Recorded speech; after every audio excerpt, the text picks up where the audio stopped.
rendez-vous de l'actualité africaine sur TV Afrique. L'Allemagne et la France sont coude à coude pour maintenir leur présence au Tchad, considéré comme le dernier bastion occidental dans le Sahel. Ceci à la suite des revers subis par l'Occident dans plusieurs pays de la région ces dernières années.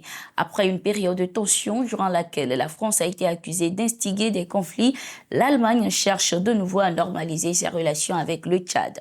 Ce 30 octobre 2024, une délégation allemande conduite par le vice-ministre des Affaires étrangères Katja Kull s'est rendue au Tchad pour discuter de la coopération bilatérale. Au cours de cette visite, des rencontres ont eu lieu entre Jean-Bernard Badari, vice-chef de la diplomatie allemande, et le président du Conseil constitutionnel du Tchad, ainsi qu'avec Fatimé Boucar Kosseï, ministre tchadienne de l'Action sociale, de la solidarité et des affaires humanitaires.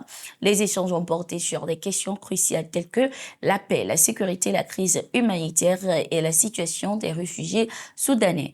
L'Allemagne a ainsi réaffirmé sa volonté de renforcer sa coopération avec le Tchad et de soutenir le pays. Les relations entre le Tchad et l'Allemagne ont connu des turbulences ces dernières années. La crise entre les deux pays s'est intensifiée après l'expulsion de l'ambassadeur allemand au Tchad, Jean-Christian Gordon Criquet, pour comportement jugé discourtois.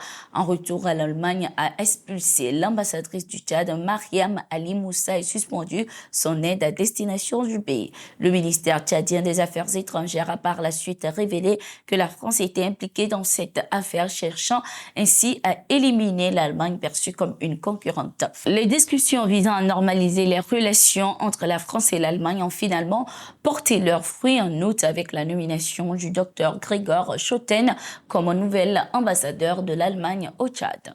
Les autorités nigériennes rejettent la décision du groupe français Orano de suspendre la production d'uranium dans le pays, qualifiant cette démarche d'unilatérale. La direction de la société des mines de l'Aïr, Somaïr, dans un communiqué, a souligné que selon les statuts et les accords de partenariat, toute décision concernant l'avenir de la société doit être prise conjointement par les deux actionnaires. Le communiqué de Somaïr précise que la Société du patrimoine des mines du Niger, Sopamin, coactionnaire, n'a pas été consulté, ce qui constitue un manque de transparence et une violation des principes de gouvernance.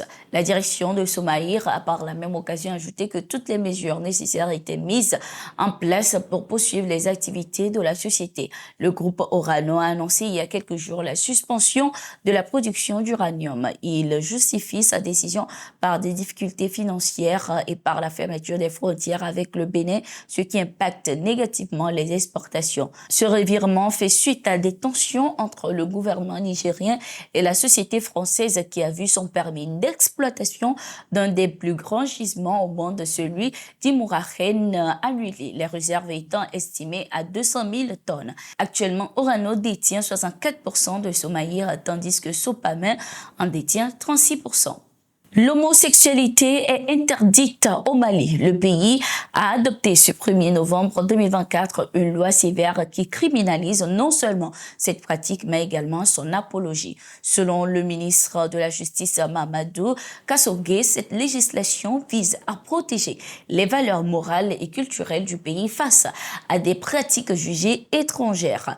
Il a déclaré « Le Mali est ancré dans les valeurs profondes. Cette loi répond à une demande sociale visant à préserver notre identité. » Fin de citation.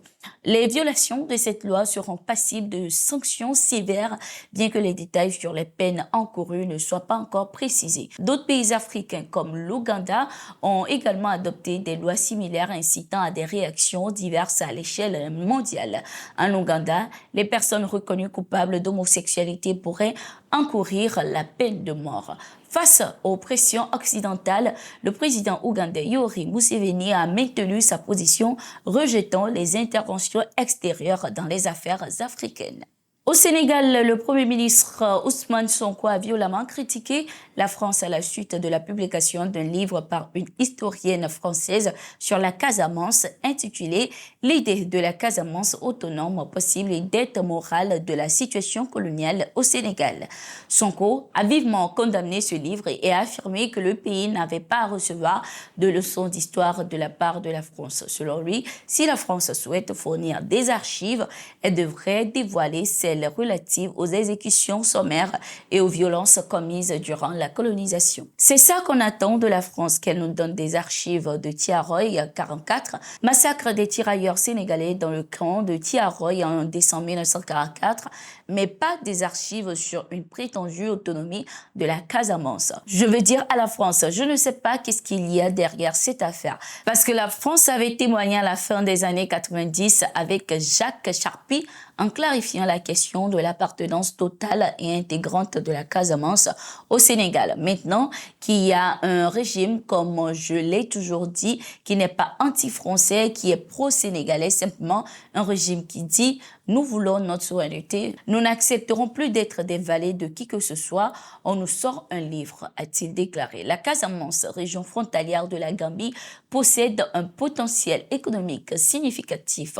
Depuis 1982, elle est en proie à un conflit mené par le mouvement des forces démocratiques de Casamance qui revendique l'indépendance de la région. Les déclarations contenues dans le livre pourraient exacerber la crise et déstabiliser la région. Au Burkina Faso, plusieurs terroristes ont été neutralisés ce 30 octobre 2024 à Djibo, dans la région du Sahel. Selon les informations, ces assaillants avaient pour objectif de s'emparer d'une base des forces armées locales. Ils ont été localisés et neutralisés grâce à des interventions aériennes et leur matériel ont été récupérés par la même occasion. C'était tout pour cette édition. Merci d'être resté avec nous. À tout de suite pour une nouvelle.